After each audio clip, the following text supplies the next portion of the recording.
मीठ घेतलं आहे, नमक थोडंसं आणि हे तूप आहे। तुम्ही बघू शकता तिळाला भाजून घेणार आहे। हलकसं आपल्याला याला भाजून घ्यायचं आहे।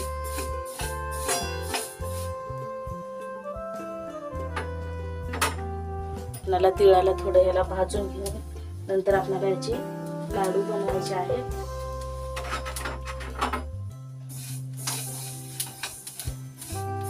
जास्त भाजायचं नाही, तिळाला थोडंसं लालसर करून घ्यायचं आहे। बघू शकता आपले आता तीळ तडतड करत आहेत।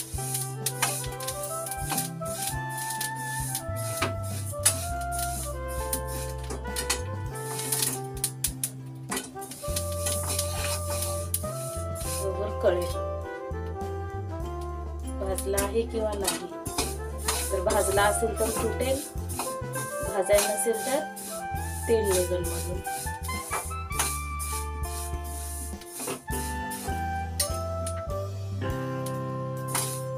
झालेच आहेत आपले तीळ आता भाजणं। हे बघू शकता मस्त खमंग वास येत आहे तिळाचा। संक्रांत स्पेशल तिळगुळ रेसिपी तुम्ही नक्की ट्राय करा, बनवायला पण सोपी आहे।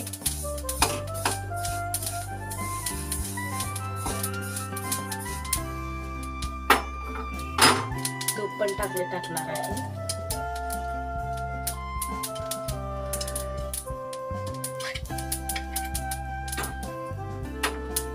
हे छोटूसा मस्त तुपाचा एक डब्बा आहे, बघू शकता तुम्ही।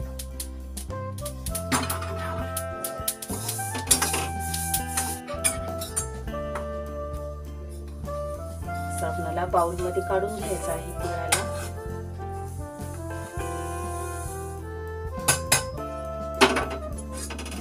परत तेच कढई ठेवायचं आहे, त्याचबरोबर तेल किंवा तूप हे टाकायचं आहे।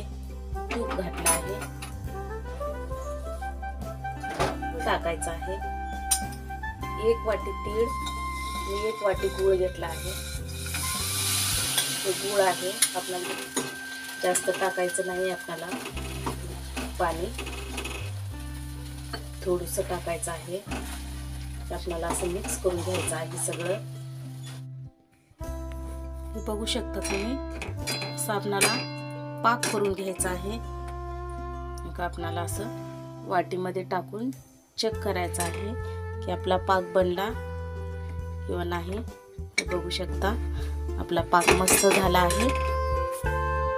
पाकामध्ये भाजलेले तीळ टाकायचे आहेत आणि मिक्स करून मी आता तुम्हाला हाताला तेल लावून हलक्या हाताने ही तुम्हाला लाडू बनवून दाखवणार आहे।